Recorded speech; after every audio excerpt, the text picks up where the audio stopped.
Alrighty. This is the Grim Dawn Forgotten Gods expansion. And we have installed the Reign of Terror mod to this game, which is surprisingly really good. For those of you who don't know, this is a Diablo 2 mod. It's essentially a recreation of Diablo 2 in the Grim Dawn world, so it has all of the same features for the most part. I say for the most part because there's some little things here and there. But so in some ways it's been simplified, in other ways it's been very much enhanced by Grim Dawn. So I've been having a lot of fun with my Paladin, which I started last week, and getting close to finishing the Act 5. Well, when I'm taking the first through normal. Really powerful, really interesting. Adds a lot of depth and complexity simply because now we can combine multiple classes, which Grim Dawn's feature has. So now you can, and I'll show you here. Let's go into the game. Let's see what it looks like. Just like you'd expect. Dr. Warib. Oh, greetings, stranger. I'm not surprised to see your kind here. Many adventurers have traveled this way since the recent troubles began. No doubt you've heard about the tragedy. And let's go talk to Okara. So I was really fascinated. I've been waiting to try this, and gotta tell you, it's just as good. Not only did I get the same feeling when I was playing through areas, that same nostalgia that I got with Diablo 2, but which I played for, so many hours. Not only that, but what's interesting is I almost felt like I was playing a new game, so to speak. So there's some similarities, and then there was a lot of things that were different. So, I mean, for me, that's just a win automatically. Let's see. I don't think any of these are going to be higher DPS. They're not really worth selling. Let's run around. Already got quite a bit.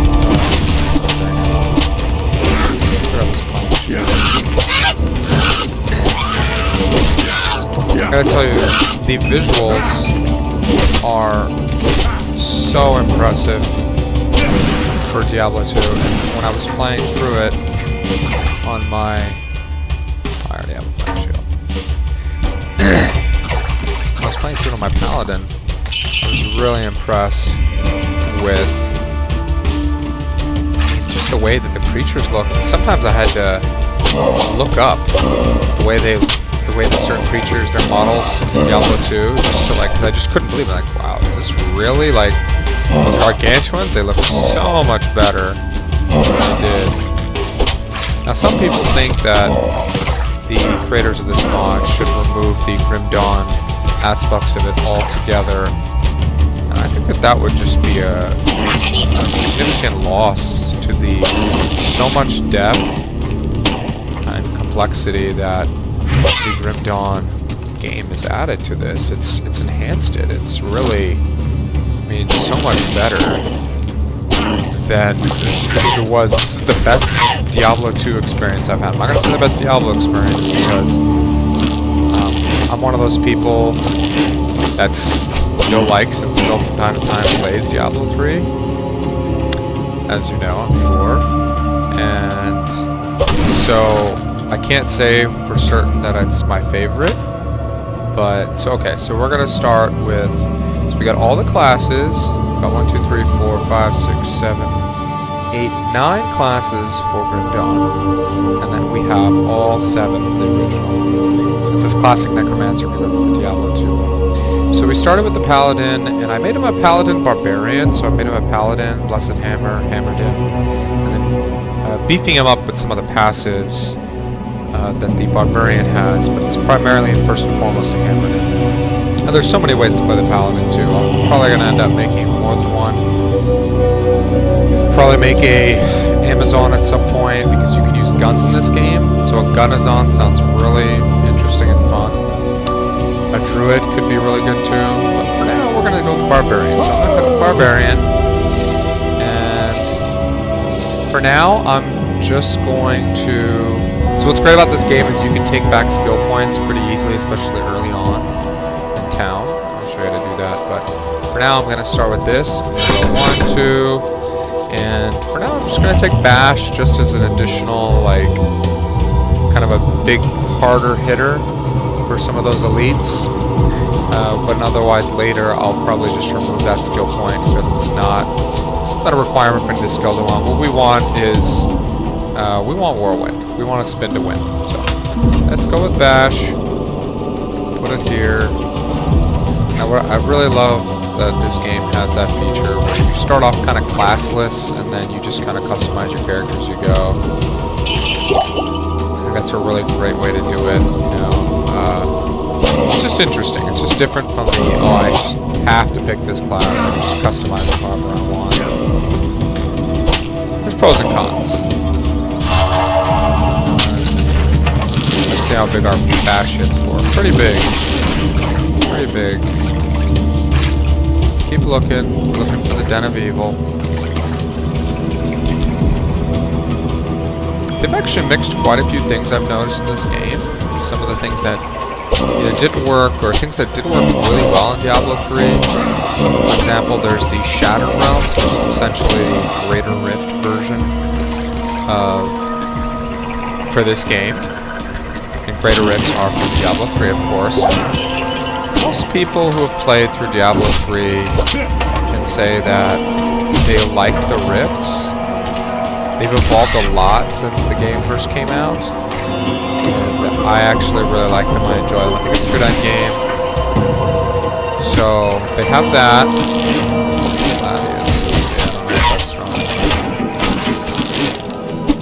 They also have... I really like what they did with the hirelings. So they're pretty much what you'd expect, but they all have different options, different auras you can get for each act. They're all really useful in their own ways. You can't put items on them anymore. I mean, that was probably a little OP, to be honest. But you can get those auras that you want with Act 2, Act 3. They have different abilities. Same thing with the Act 4 ones. I was really impressed with. Act 4 is basically a Crusader. It says it's a Templar, but it looks just like Johanna the Crusader. And she's got her own auras, just like the Crusader does. The Valor, I chose the Laws of Valor for more damage and attack rating a little bit. They have a taunt, among other features. And then in Act 5, you can hire barbarians, and they can have different shouts for you. I think it's really, really well done. They also added...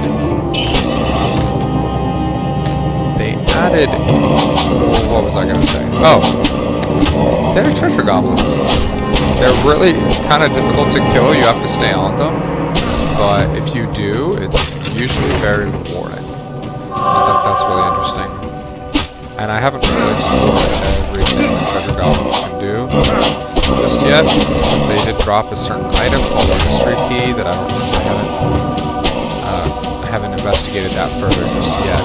But there's so much to craft in this game. I mean, honestly, it's just really reinvigorated my love for just ARPGs and especially Diablo. Just a Diablo guy. I've played a lot of other RPGs, ARPGs I should say. Played Path of Exile. Well-made game. It's definitely has a different feel. It's a lot more complex. It's not for a more casual player like myself. But I did play through a few characters. It's definitely got a much higher learning curve. But for someone like more casual like myself, being able to jump in to this world is just really, really fantastic. I'm definitely excited for what they're doing with Diablo 4 so far. I'm very cautiously optimistic, but it looks pretty good. I think if they can take what they've learned and take the feedback that we're giving them, that they can make something really wonderful.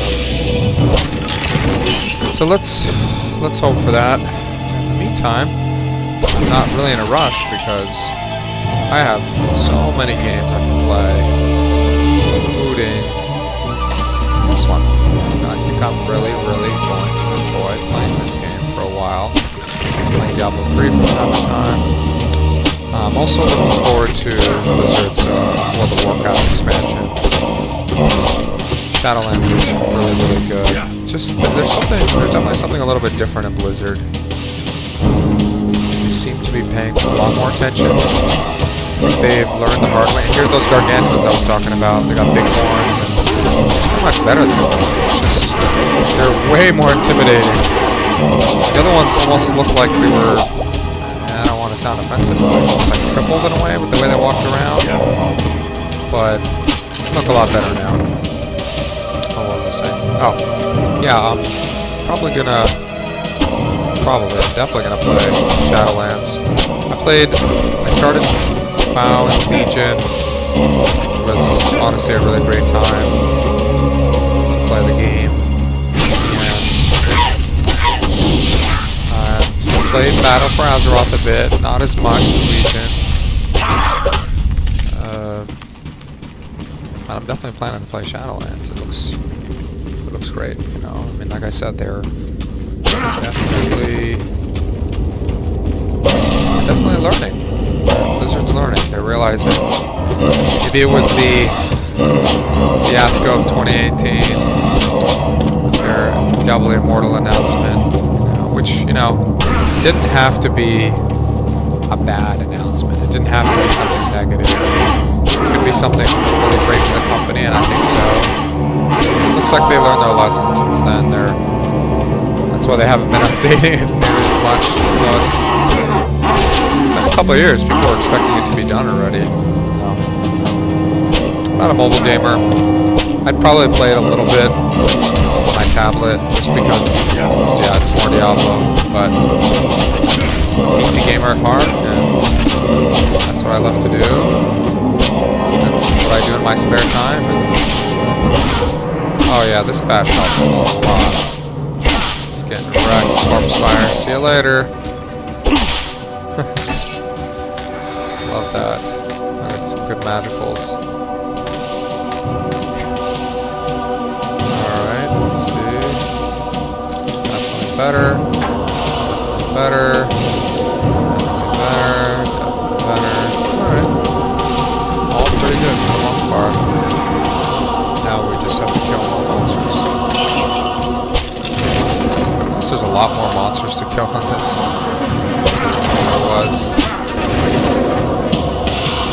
in the original Den of Evil, because now they have packs of monsters instead of a specific amount. What I really like too is the little things I've noticed. So these Fallen, watch. I'm gonna kill the little ones first. See how you resurrected him? Now watch this. I kill him and the one he resurrected automatically dies. Which I think makes a lot of sense. The link to the one he resurrected, he's gone because he's dead. So it's those little things I notice, just the little polish. I mean, to be fair, I'm sure that if Blizzard does do what they've been rumored to be doing and creates a remaster of Diablo 2, sure there's a lot of little things they can do like this to really polish the game and make it worthwhile. And if they do, I could see myself getting it. You know, just because I want to support the developers, I want to support the game. I know people say like, oh well, you know, Activision is, you know, no good. You know, there's truth to that in some respects, but you know, gotta believe that in the end Blizzard is primarily a PC gaming company. Yeah, sure, they gotta make money. There's nothing wrong with that. I don't have a problem with that. Health is about a little better. Goodness, still have a few monsters left. Where did we miss them? Probably up here somewhere. level 3. I'm just gonna do this for now. I have no idea what weapon I'm gonna get. So I don't know which mastery to do. That'll probably be one of the last things. I'm gonna have to find a really good weapon or just decide on a good rune word that I want to use. And by the way, rune words, man, they're just as awesome as they were. I feel like I find runes on my paladin. I found quite a few. So I was able to make a few rune words. And it makes me a lot more powerful. So I was really excited about that. I get so excited even when an L rune drops, which is the first one. Just go to show you. Okay. Oh, by the way, no identifying infinite town portals. And these are all great little nuances that Blizzard had that I could understand them in some respect, but nowadays it's just not what players want. Skill points, devotion. Oh, probably talk a little bit about that. Devotion. So let's go to skill points. I'm just going to raise this up again. I'm going to keep doing that. I don't really have a need to get any shouts anytime soon. I'll probably end up getting leap attack at some point just because it's good for mobility. But otherwise, I'm going to be just mostly bashing for a long time. You know, it's kind of like a long-term thing. But the sooner I level up, I need 44 points. So that's going to be, and you get 3 points per level. I'm talking about 15 levels. Yep, 15 levels exactly. It'll be at 45. So I'm at 18. That's not that bad. I mean, think about it this way. I can get Whirlwind way sooner. It was level 30 in Diablo 2. So I'll be able to get it a lot sooner as long as I just pump everything into that. So I'll probably, well, we'll see. I don't know. Maybe I'll delay it a level and get leap attack because leap attack is just super cool. So we'll see. My rogue scouts have just...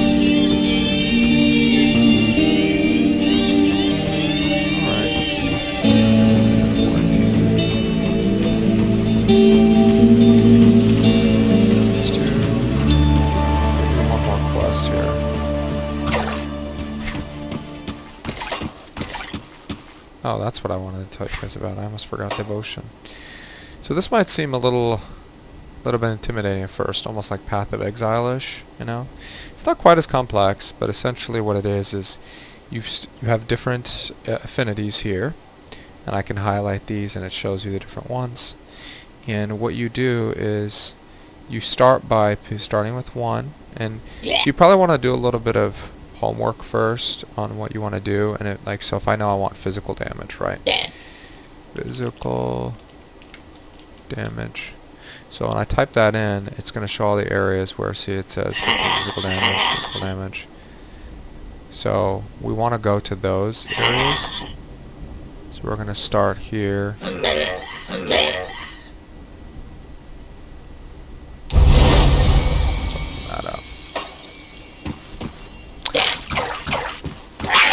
So that's probably the best way to utilize that. It's just another essential way to customize your character, and I like that about it a lot. So again, adds more depth, more complexity. A lot of people talk about it that way, and I think it's a really valuable way to look at it. We don't want the game to be too simple. You know? Too simple is, you don't typically see yourself playing those types of games for really, really long periods. You know? So we want there to be at least a decent amount of depth to a game. You know, more customization is almost always good. It's almost always better. Obviously, it's not needed to have too much, otherwise it gets overwhelming. Like, when I first started playing Path of Exile, I was really overwhelmed.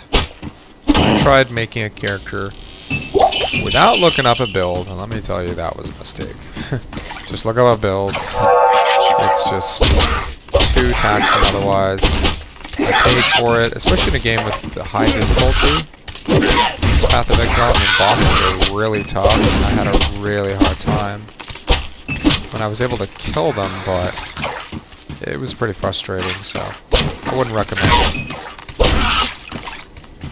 In this game, you can kind of mess around more. You can take points back. It's a lot easier. Path of Exile, you have to invest a lot of time and energy into leveling up gems and beefing up your skills, you know, so...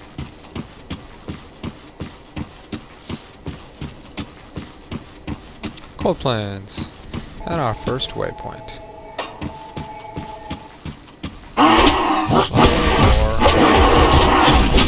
Leveled, so that's okay. I'm going to kill them and level up.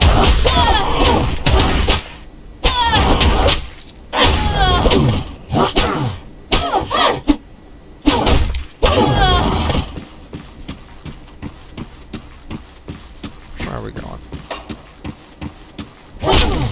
That's actually one, it's a minor gripe, but it is a gripe that I have. Is normally in Diablo 2 you press tab for a faded mini-map that you can see while you're playing. There isn't anything like that. Not that I know of. So I think I keep having to stop and press M and load. I find that a bit troublesome. Okay. And normally you just press tab and you'd have it, and we don't have that in this game. Besides, I haven't found a better weapon yet.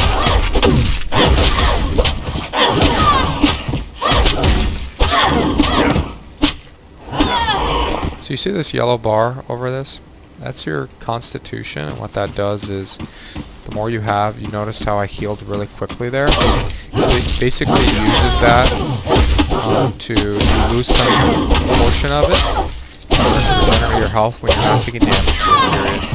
I think that's really cool. See how it just went down again? So you can refill that bar up with food rations that you find on the ground, which you get from a silver band. Okay, that's good. A little bit of mana regen, which I don't really need, but I should be using bash more. That's exactly what I should be doing. Use up so little mana that I regenerate right away. Might as well. I'm literally putting myself at a disadvantage. Oh, and there's a handy dandy little built-in loot filter here. So right now I'm still not going to do it, but normally I'll uncheck these and you just won't see them. But you can still press Alt and see them, so... Let's level us up. And what's cool about leveling up is you're going to get, it's going to show you what stats you're going to get, including health and mana. You also get additional stats here. I'm going to hold on to those right now. I imagine I'm going to be doing mostly strength, if not all strength. But I still want to hold off for the time being. The cave level 1. I don't know if I want to go in there yet. Let's see what we can find up here. Let's see if we can finish off the cold plunge.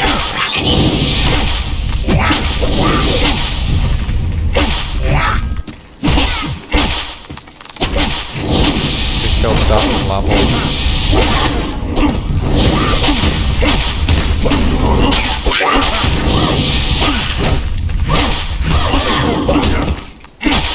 Yeah, bash is way, way better. Ooh. You know what's really cool too is the only time that sockets matter in terms of you wanting to socket things in, from what I can tell so far, is for runes. Otherwise, you can actually utilize even gems and other consumables that you find from Grim Dawn on not any item, but they're specifically geared towards certain things. It just allows for a lot more customization. It can be a little confusing at first, but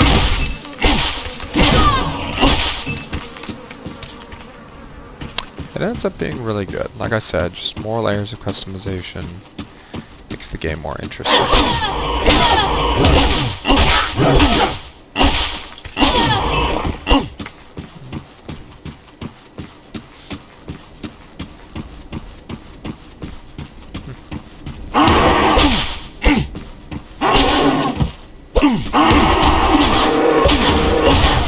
love these guys. Look how furry and big and bulky they are. I can't get enough of killing them. It's hilarious.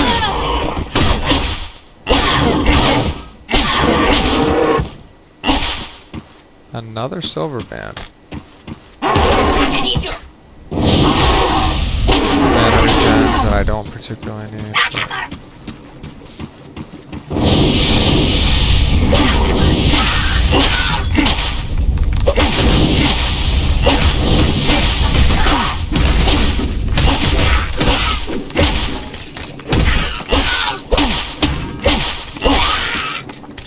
I'm up here.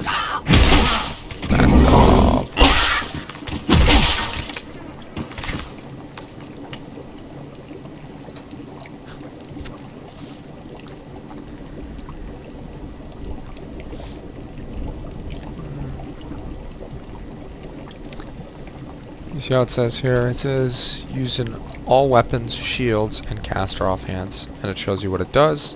A lot of them grant skills as well. This one gives you an ice spike. Polished emerald gives you all 3 stats, so on and so forth. And there's, I'm telling you, there's some really interesting trinkets and things that you can find to beef up your character, specifically the way you want it. Ooh, a serrated spike. Where did that go? Did I pick it up? Yeah, I did. Oh, it's right here. Oh no, it's a chipped claw.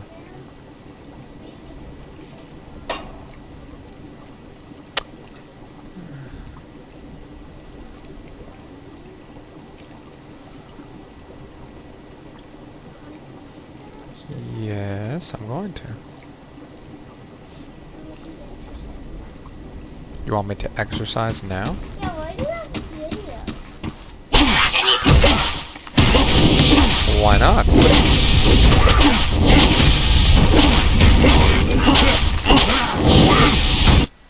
Okay, you know this game's not for you.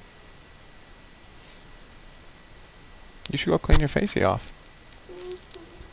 I'm going to be exercising really soon. She's asking me that because she wants to do something on her own. Right? And that's okay. Okay, hold on. Hmm? Myself. Alright, I think we're gonna probably call it.